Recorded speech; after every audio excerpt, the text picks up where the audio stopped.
Okay, so I'm Peter Walter. The hat I'm wearing today is I'm a member of the National Park, the Lake District National Park Authority. And the role of member is basically like a non-executive director. So I sit on the board and I'm the chair of the strategy committee.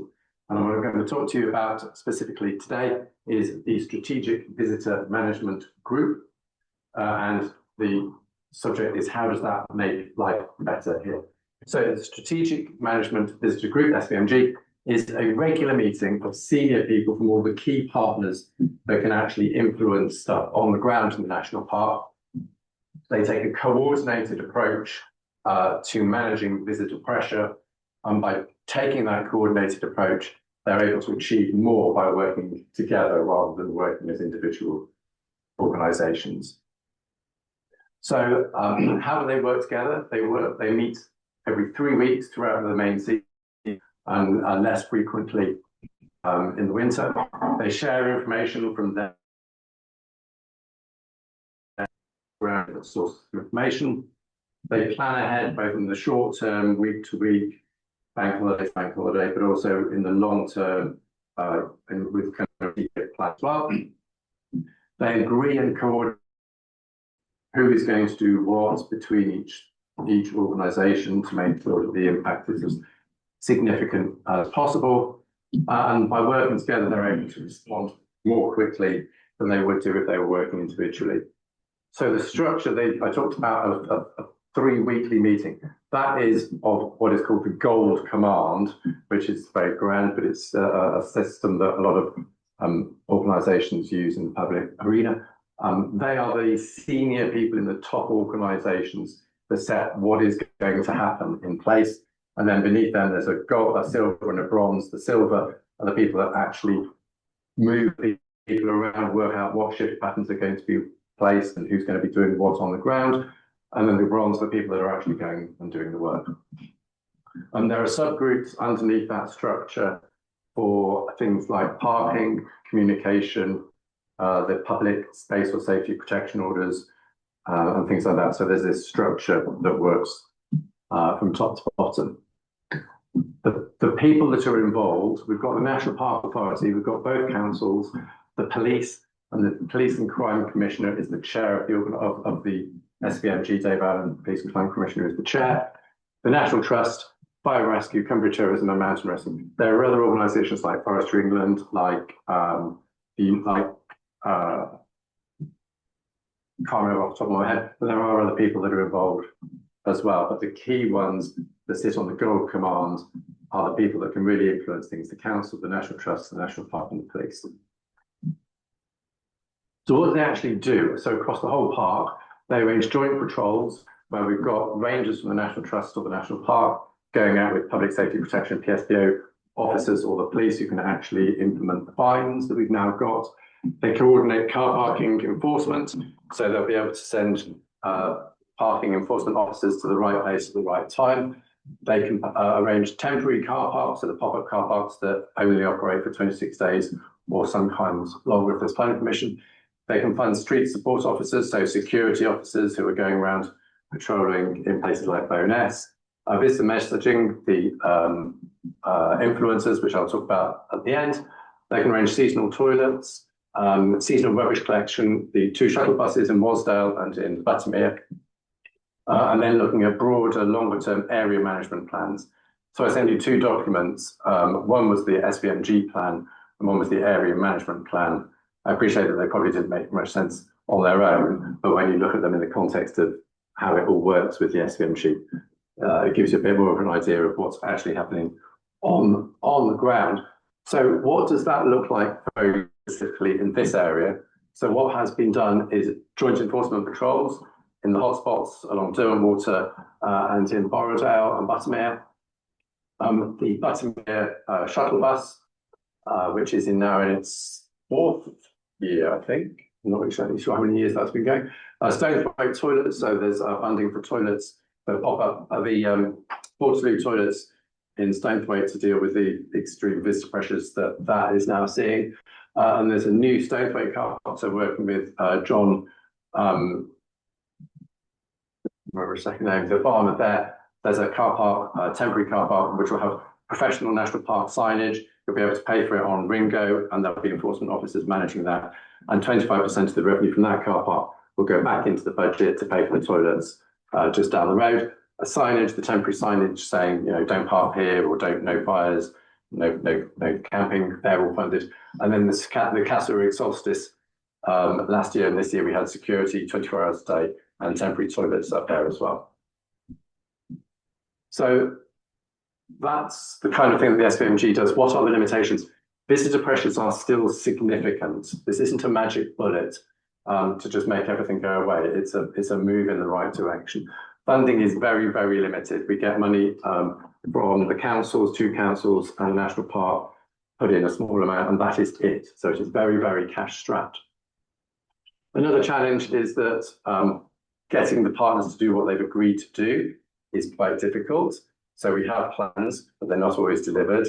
And that is a challenge, getting to do what they've said. And the powers are split. So the national park don't have enforcement powers.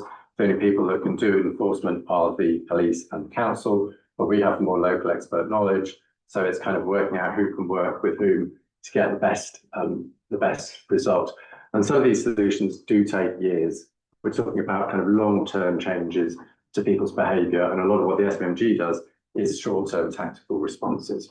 And we're talking about managing visitor pressure, not just completely eliminating it. So what's changing in the future? We're looking at more area-based plans. So the document that I sent you about what's going on in this area specifically, we're looking to do more detail of those and having them in more areas, more data sharing and better data sharing. So we're looking at mapping where all the incidences are so that we can respond more quickly and with more information, more coordinated communication. So currently, lots of different people have lots of different signs with lots of different messages. We're looking at having a consistent message across all the different media and channels that all of the different partners use, but also a very consistent signage so that we're bold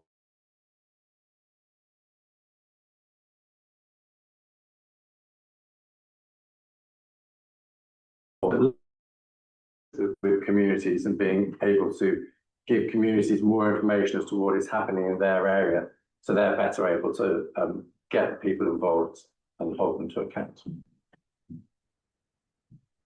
So, final thought, more action is being done as a result of the SVMG year after year. There is more going on as a result. Parish councils and town councils are becoming better informed about what is going on in their area, so they are better able to hold the agencies and the partners to account, which I think is really, really important. But as I said, funding is difficult, working is difficult, and it's small steps on a long process. I'm going to talk briefly you asked me to talk about the influencers, social media influencers. So this is completely different to SVMG, but it is funded by the SVMG. Basically, what we've got is a massive increase in young visitors to the national park, and particularly young men. They are coming to do things that they've seen on social media and to have an adventure. And the best place to reach them is social media, because that is where they are learning about the things that they want to come and do. Social media is the best place to reach them. And last year we trialled, we've called it Influence the Influencer. So we worked with 2 young men, 2 Cumbrian lads, who are absolute outdoor experts, advocates. One of them is he's the first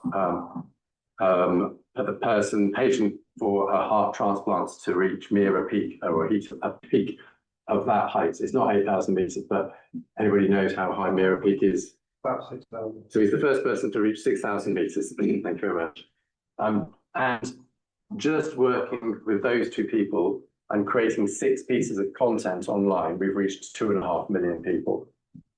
And the message that they are bringing to their audience, which is young people and also predominantly young men, is about fire safety, it's about wild camping, it's about leave no trace. It is absolutely the messages that we want to get across to people, to educate and inform them so that they can come here and have a good time and enjoy the adventure, but without causing the damage and the problems that some of them have. So we've committed the National Park Authority to doing more. We've put more staff resource onto this year, but we're still campaigning to get more money from the other partners in the SVMG to fund this, because it's not just a question of staff. We do actually have to pay for some of this content. How long have I got? You can have another minute. Very good, that's perfect then. I was also just asked briefly to talk about how communities and places influence park authority. So broadly speaking, I'll just rattle through it. Parish and town councillors make up 3/4 of the people that sit on the National Park Authority board. They're either Cumberland councillors, Westmorland councillors, or parish councillors. And I'm a parish councillor, so we're elected by our parishes or our wards, and then we get a seat on the national park.